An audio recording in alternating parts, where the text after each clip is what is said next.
Started. Just tell us what happened this morning on the open house. Sure. So this morning we had a semi that was heading southbound on I-65. Just as it crossed over the bridge into Kentucky, it did crash. It was a single vehicle accident. Came in at about 9:47, so we responded. Due to the fact that it was on the interstate, it was a little bit of a delayed response, but we still had personnel there in 7 minutes. On scene, ready to set up to secure that cab. There was a driver that was trapped inside the cab. It was dangling over the edge of the interstate.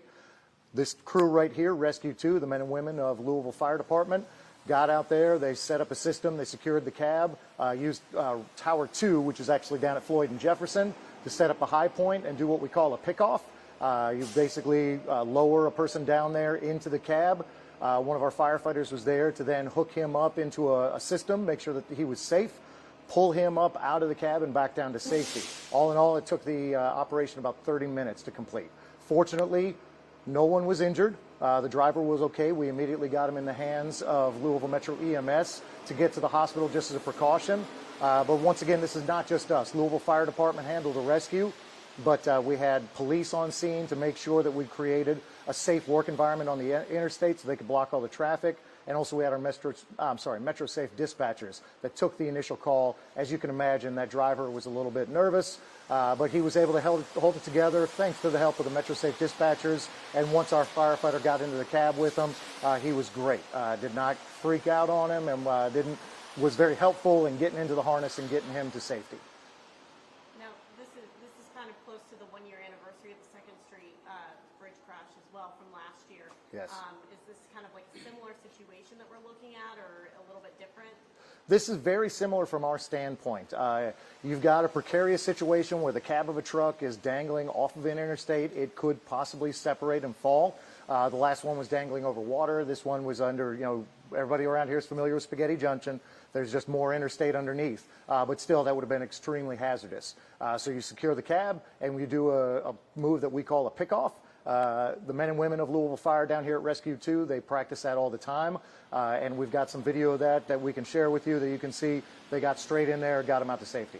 I know it's very early and this might be an LMPD question, but is there any idea as to what caused the driver to crash like that? That is an LMPD question. We don't worry about what brought us there. We don't worry about how you got into that situation. We're just there to help. We're there to save them. As far as the cause and everything, yeah, that's going to be a traffic issue.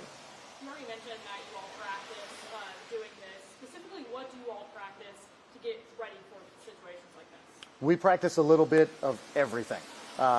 If you're talking about high-angle rescue with ropes, we think of somebody that's stuck off the side of a building, that is stuck off the side of an interstate, and you have to either rappel or lower to get to them. But when it comes to that type of what we call high-angle rescue, we practice a little bit of everything. This crew right here also does swift water rescue for the surface rescue on the Ohio. They do dive rescue if somebody's under the water.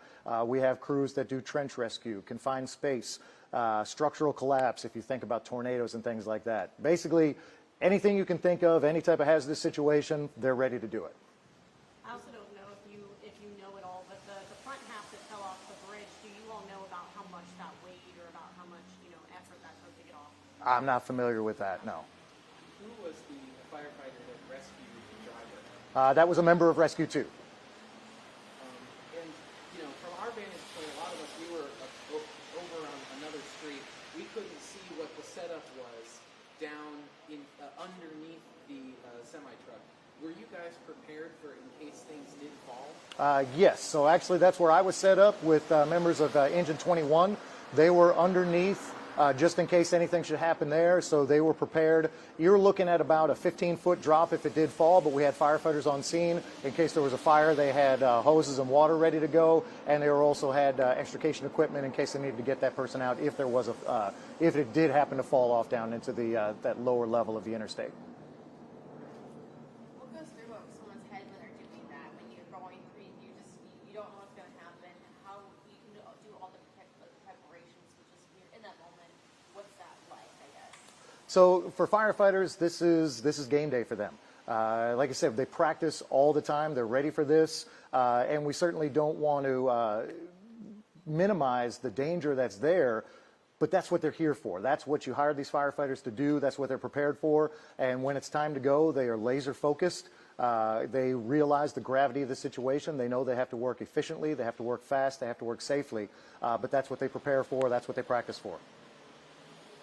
You guys are also doing some chemical mitigation against the fuel spill that would have happened because of the crash. So there was a significant amount of diesel fuel that was spilled, but due to the rains and due to the wash-off, that wasn't something that we could jump on right away, but MSD was in contact with us. Like we said, this is very much a team effort. Nothing that we do is ever an individual effort, so it's not only a team effort among the members of Rescue 2, but it's also with the rest of Louisville Metro government, MSD, the police, Metro Safe, EMS, etc.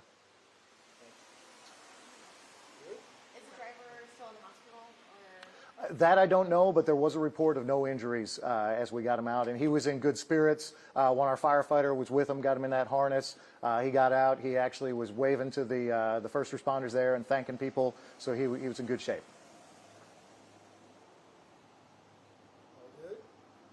Did I miss anything? All right. Thank you. All right, well, thank you very much.